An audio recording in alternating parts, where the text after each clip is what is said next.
started. Hi everyone, it's AC here, and welcome to Honey Homeboys. And this week's video is Doug Lamb, and this is our guest. He is our former Sunday school teacher in 4th and 5th grade.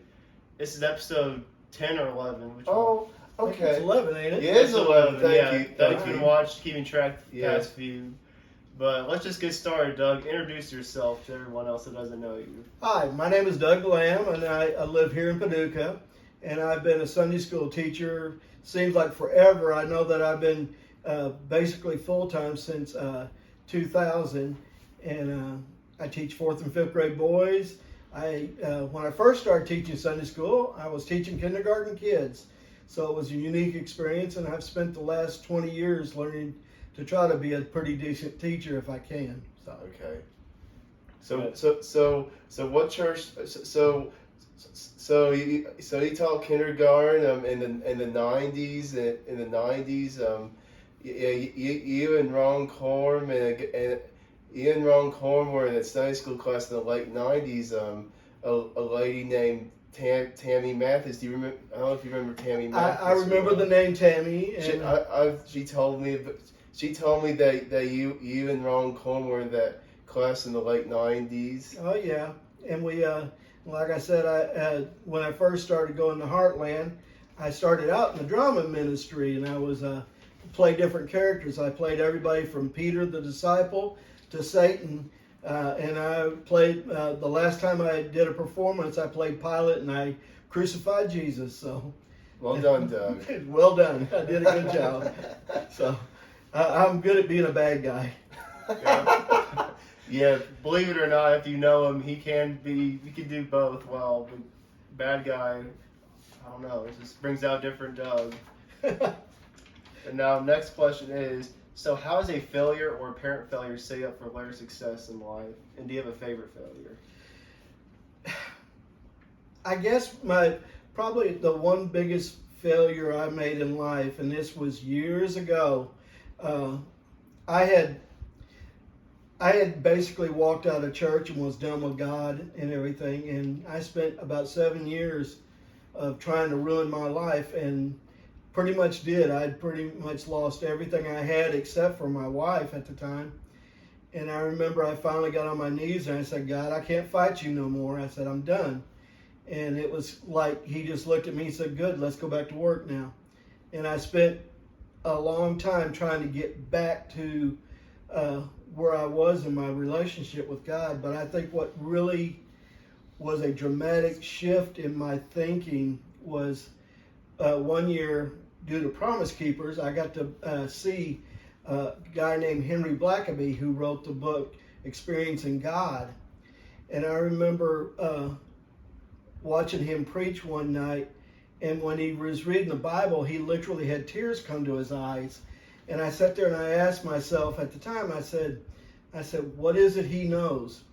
And I often tell my boys that there's been about 3 times that I've actually heard God speak to me. And I heard just as clear as a bell, he's read my book. And it started me on a journey of reading the Bible for the first time. I'd been in church since I was 7 years old, but I'd never read the Bible from Genesis through Revelations front to back. And I started my journey on that, and the first time it took almost 3.5 years to complete it. And I remember when I got done with it, I was going, all right, I've read the whole thing.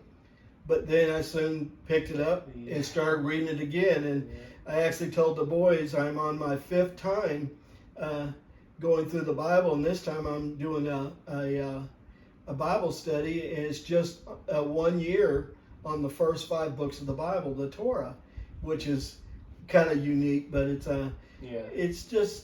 something I've become passionate about. And my biggest regret is I was in my 40s before I ever actually read it for the first time. Mm-hmm. And I tell my boys, I said, how many people would ever turn on a movie and watch it for 30 seconds to a minute and turn it off, and then sit down, jump forward about an hour into the movie, watch it for another 5 minutes or so, turn it off, and do that for a year? I said, that's how most of us read the Bible. Mm-hmm. that would make a pretty lousy movie. Well, it makes a pretty lousy book to do the same. And just to sit down and start reading it from Genesis all the way to Revelation, actually, it was like a movie being revealed to me. The whole picture was being seen at one time then. And it literally changed the way I look at the Bible completely. Yeah. So you'd say the proper order is like the way it already was, because some people give you their order, how you should read it. You say don't mess with it. In my opinion, whatever Bible you want to read. I mean, I've got so many Bibles around my room here. I have all kinds of translations. I don't like the word version. It's not a different version. It's just a different translation of it. Yeah. And I even have up there on the shelf, it's a ESV translation, but it's done in separate books with no chapters and verses. And the first time I picked up one of those books and started reading it, I sat down and was just reading it, and your brain thinks you're reading a novel. Right. And within 45 minutes, I'd read the entire book of Romans. I had never done that in my life. Mm-hmm. And I thought, whoa, wait a minute. So it's I mean, you can look at all the different ways in the orders, but the standard Bible that we use, just start at Genesis and go all the way through it. Yes, there's going to be books that you're going, oh man. Leviticus. I mean, currently I'm in Leviticus right now, but it's I'm sitting there going, there's a reason it's there, and there's a reason why it's in the first 5 books. And even up to the time of Jesus, the Pharisees only used, the Pharisees used the entire Torah, but the Sadducees just used the first 5 books. That's the only part of the Bible they had. Then the Pharisees, they would use the entire Old Testament.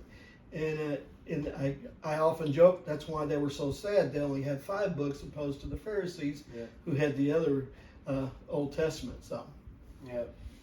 Okay, so what purchase of $100 or less has most positively impacted your life in the last 6 months or in recent memory? I would probably say, I was joking with you earlier, AC, about that being my newest Bible. Okay. It's a very large print because and it was actually the largest print I can get, not have a family Bible sitting in front of me. But I've just kind of enjoyed studying it and writing notes in it again, and actually have gone as far as I'm actually journaling as I'm going through it. Yeah. And I remember seeing it and walking to Books A Million, I go, okay, I need this book. And like I said, I have so many Bibles, but a lot of them have gotten to the point I can't even see the letters on them anymore. Right. And that's something to do with my age, they said. Okay. Happens to everybody. Yeah. What was your experience like attending not one but 2 different high schools? I was born up north in Rockford, Illinois, and up until 8th grade, I was up north in a school up there. When I moved down here to Kentucky, started going to Ballard, and that's where I completed my high school, was at Ballard. And I remember it was so funny because when I first came to Ballard, they was teaching us nouns and pronouns and adverbs and everything, and I was doing terrible in the school. And the teacher asked me, said, well, what were you doing up north? And I said, well, I was doing advanced communications. We were making movies in 8th grade. And I said, we don't study this stuff anymore. That's old school. But it was basically had to go back to the fundamentals. And it was despite everything, I enjoyed my time at Ballard. I graduated in 1975, and it was a promise I'd made to my mom that I would finish school. So. Okay. Are there any quotes you think of often or live your life by? Probably the biggest quote I live my life by is by Thomas Jefferson. Okay. And he's actually my founding father hero. Good. And I've read a bunch of books by him. But Thomas Jefferson made the statement, question with boldness everything, even the existence of God, because if there be a God, he would honor that question. And when I was growing up, I was the kid that always raised a hand and had the question and stuff. Science teachers, even my Sunday school teachers, they would just look at me and shake their head, because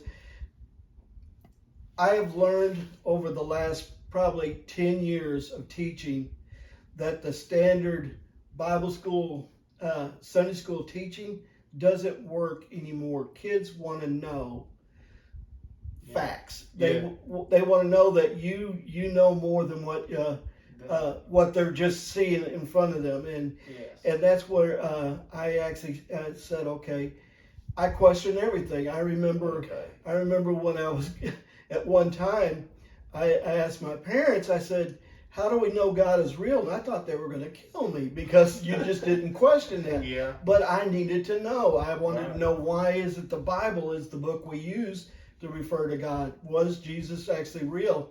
I actually did a term paper in high school. It was the death of Jesus, and I couldn't use the Bible. Oh. And there was enough documents and stuff from Roman and Josephus that I was able to construct an entire paper on it. The teacher wasn't happy with me. She gave me a D double minus because she told me not to write it on Jesus, but I did anyhow. Yeah. Oh, that sucks. Yeah. It was a little different back in the 70s. Yeah, it's not as easy. Yeah. It's probably, how long did it take you to find all those sources and stuff? Well, actually, I had to do it the old-fashioned way. Yes, You I'm go saying. into the library and you picked up encyclopedias and books. It would have been beneficial to have the internet. But Exactly. It would have saved you a lot of time. but it doesn't exist. It didn't exist back then. Yeah. So, Yeah. So did you have you ever cussed any of your teachers that were strict to you, or did you ever? I know you sure had these thoughts in your head, but No, I was actually, truthfully, I was a good kid. I remember probably if I did anything that he asked me, he said, what kind of grade do you want? And I said, I just want to pass because I'm wasting your time and you're wasting mine. But it wasn't a bad attitude, but if a teacher couldn't give you answers and didn't really know their stuff, I had a problem with that. So that's why I try to make sure that when a kid asks me a question, I either have the answer or I will get the answer for them. Yeah. okay, or just help them. Just help them, like help the child out or student out. That's good. Yeah. Yes. So who inspires you the most? And I know he told me and on Facebook on the Heartland Kids Ministry that Brian inspired you the most. I remember telling, we were having a special dinner or something for Brian, and I told him that we had gone through several children's pastors during our church's transition into the new leadership. Yeah. And it seemed like there was not anybody that wanted to take on that ministry. And I remember telling Brian that he had brought a light into a dark hole of the children's ministry, and it made it a joy to be a part of. And there's times when you can think that you're forgotten in the children's ministry, but I'll be honest with you, I'd rather stand in front of 20 boys and have them firing questions at me than to sit one time in the big sanctuary and go, I wish I could just go up there and help you teach this lesson. Good. Okay. Okay. So what is your greatest challenge as a kid's Sunday school teacher? My greatest challenge is probably one, as time has gone on, we're recognizing more and more kids that have certain learning problems and stuff. And I think the biggest problem was for years in my Bible studies and everything, I kept looking for the secret code in the Bible, or what's the secret message that the words are not telling you. And I remember when I finally stopped and just started reading the Bible the way a child read the Bible, God became more real at that time, because basically God has not got hidden messages in the Bible. It's there. You just have to look for it. And I think my biggest challenge is trying to keep it simple so that they can understand, but getting them to, do you guys ever remember me saying that's a good church answer? Yes, you said that a lot. Well, I tell the kids often, I said, you gave me a church answer. I said, but what do you believe in your heart? Because my goal is by the time those boys leave my 5th grade class, they know why they asked Jesus into their heart. It's not something that they're trying to learn about. They know by then. And I just tell them, I said, guys, I said, I don't want the church answer. What do you believe? I remember I had one boy that finally got upset at me, and he says, I don't know what I believe. And I said, this is a point we can work from. And my goal was to try to help them understand God as much as possible and to build a relationship with Him. Yeah. Yeah. So, what is an unusual habit that you love that most people don't know about? Probably my only bad habit is drinking way too much coffee, which is in my room right here at the side. That's not bad. I often, yeah, my coffee cup is ready. Yeah. I actually told my doctor, I said, I've pretty much given up every bad habit there is. And I said, if you take away my coffee, I'm going to have to pick up one of my other habits. Yeah. So if somebody was to say, and I don't think I hide it even because I always have coffee at church even, is I drink too much coffee. According to my doctor. Yeah. Okay. If coffee's your worst habit, then you're doing pretty good. Oh yeah. Yeah, or soda's your worst habit. You're staying active. I haven't drank a carbonated drink in years now. Like 2 decades ago. Well, it's been years. I had to give that up, and like I said, iced tea, coffee, and occasionally a glass of water is my worst vices I have anymore. Okay, so when you feel overwhelmed or have you lost your focus temporarily, what do you do? Anytime I kind of lose focus, I basically come in here and sit down and rethink. This room is my office. When I bought this house with my daughter and her family, this was my room, and in it she has some of her academic kids. This is called the Jesus room. So I try to keep it special. And it's anytime I'm losing focus on what's supposed to be going on, or I'm just not having a good time, if I just come in here, sit down, and just rethink. The two things I always try to do in my life is, one, start my day out. I still make my bed every morning. I think I've only messed up a few times, AJAC. But Okay. The main thing is I try to start my day out, and by the end of the day, no matter how bad my day's been, when I walk in my room, it's clean, it's neat, and I can go to bed in peace knowing, okay, I did everything I could. The next morning when I wake up, I say, okay, guys, let's go again. Okay. So what's your favorite TV show to watch? Right now, I am trying to break my Fox News habit because it irritates me. So if I have a favorite TV show right now, it's actually my T-shirt, The Chosen.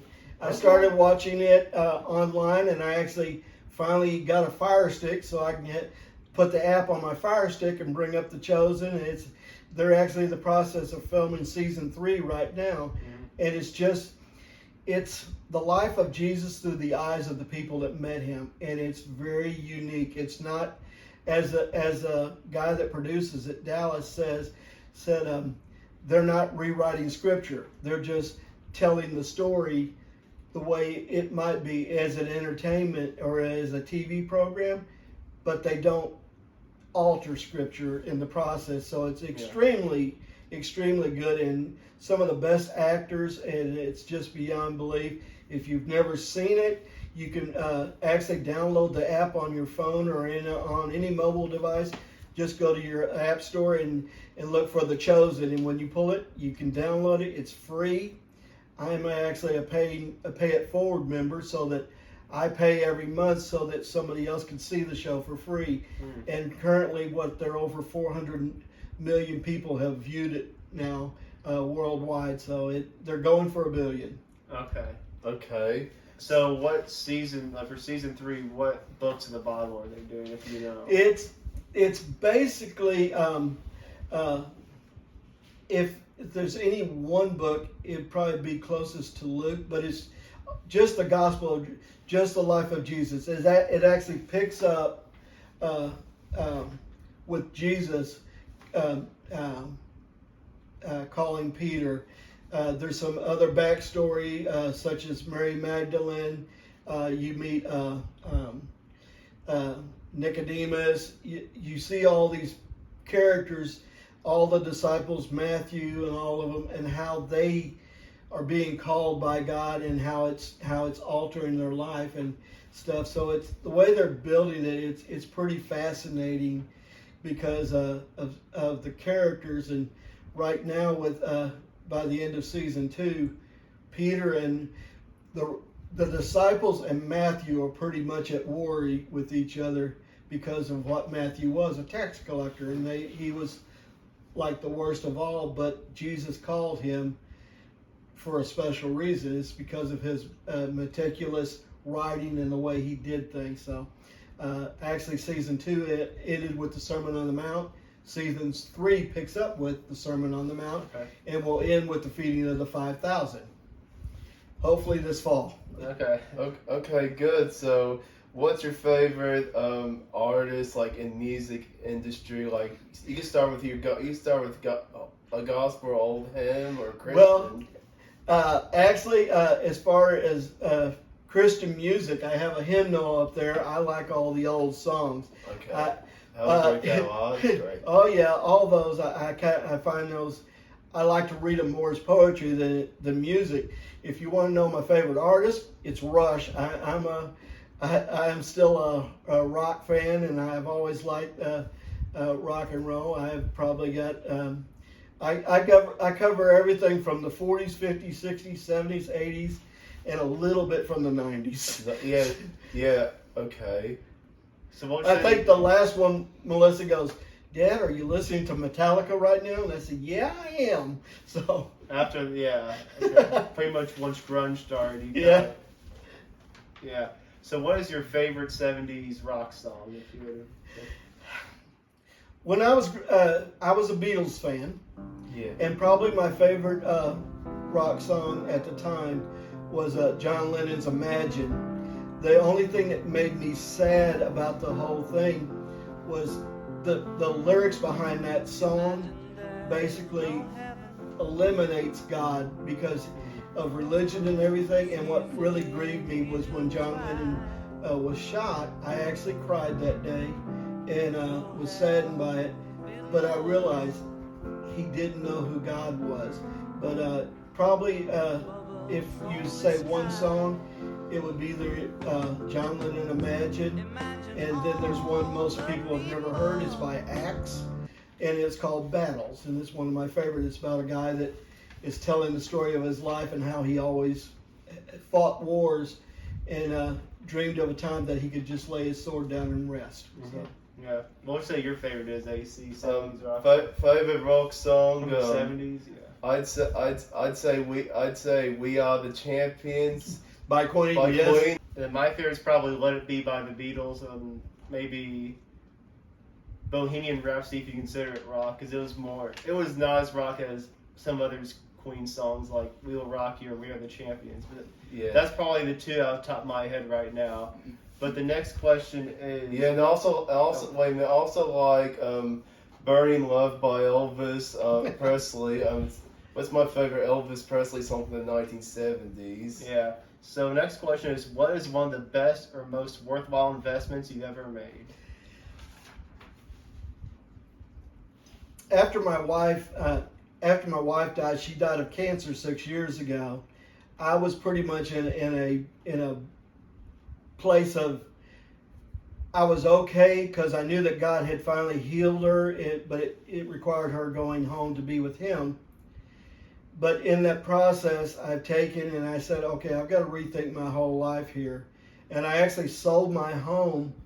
And at the time, for about the last 4 years before my wife had died, we had been looking for a house that my daughter and her family and us could buy together, something with an in-law suite or whatever. Mm-hmm. And I remember when my wife was dying, she said, "Don't give up that dream."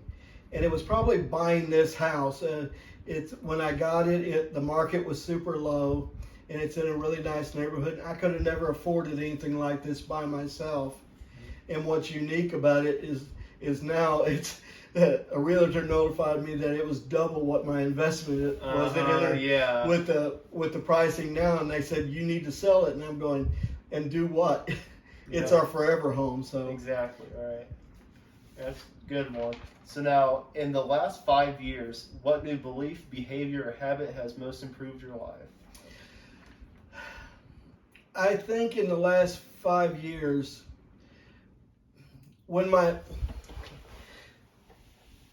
before my wife died, I remember going to Brian, and I told you that there's been a few times I've actually heard God speak to me. And I was doing a Bible study at the time and reading through it, and I said, I felt like God has asked me a question. And Brian says, well, what is it? And I said, God's asked me that if I take everything from you, am I enough?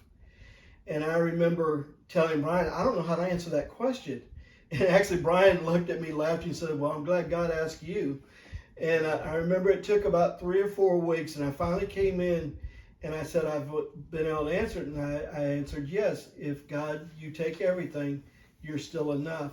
And to this day, I firmly believe God was preparing me for what life and cancer was going to do, because my entire world was devastated at the time. And I actually call it, I have a Sunday school class that a lesson that I wrote out. It's called My Journey from Darkness. And it was basically, during that time, I was writing some poems and stuff like that.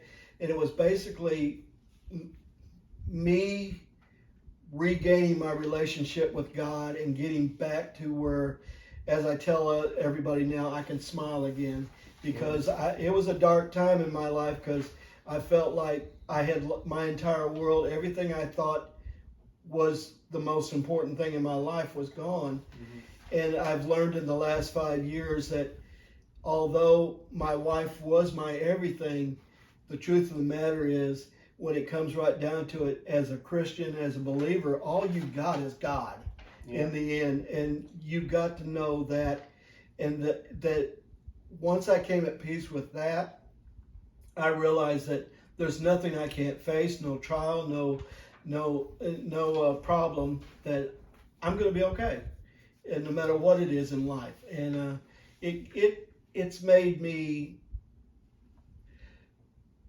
I tell people I've fallen in love with the God of the Old Testament, and I finally understand Him more than I have in my entire life, and that's probably over the last 6 years since my wife passed away. Yeah, it becomes my passion. So. Okay, good. So what country would you love to visit? I have one country that I would love to go to, and that's Wales. I actually have a niece that lives over there, and I'd love to go over and just see it one time. Wales, England, Ireland, all that whole area. I just love to see the motherland. Motherland. Okay. Now, so what are some bad recommendations you hear in your professional area of expertise? I remember after my wife died, Brother Don actually told me, he said, Doug, don't make any decision during this time. Give yourself a chance to heal and think about it. And I remember when it was come to selling the house I had, me and my wife have been there for over 40 years. And I remember my granddaughter, she actually came up to me, Hannah, and said, Poppy, I don't want you to sell the house. And I said, Hannah, how do you feel when you come into this house? And she said, well, it makes me sad because it was Mimi's home. And I said, well, baby, I'm living here. And she looked at me, put her arms around my neck, and she said, let's sell this place. And to be honest, it was, somebody would say, if I'd have listened to the advice given, I wouldn't have done that. I would have waited. And I would have probably never got this home that I've got now, and I would have never, I could have messed up, just sat there and wait patiently to die, and that's not what I'm called to do. Yeah. So I've got a long time to go still. Mm-hmm. Yeah. Okay. So what are your hobbies or pastimes? Like we've talked about your hobbies before we went on Facebook Live. Actually, my biggest hobby right now is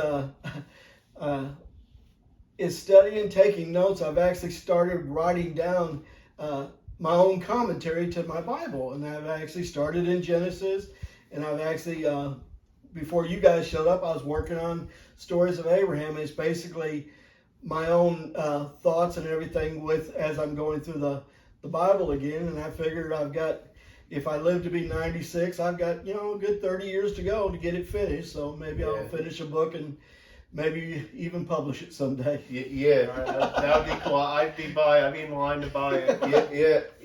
Yeah. I can see, but see AJ and I living to we're in our 90s or even 100. Yep. Yeah.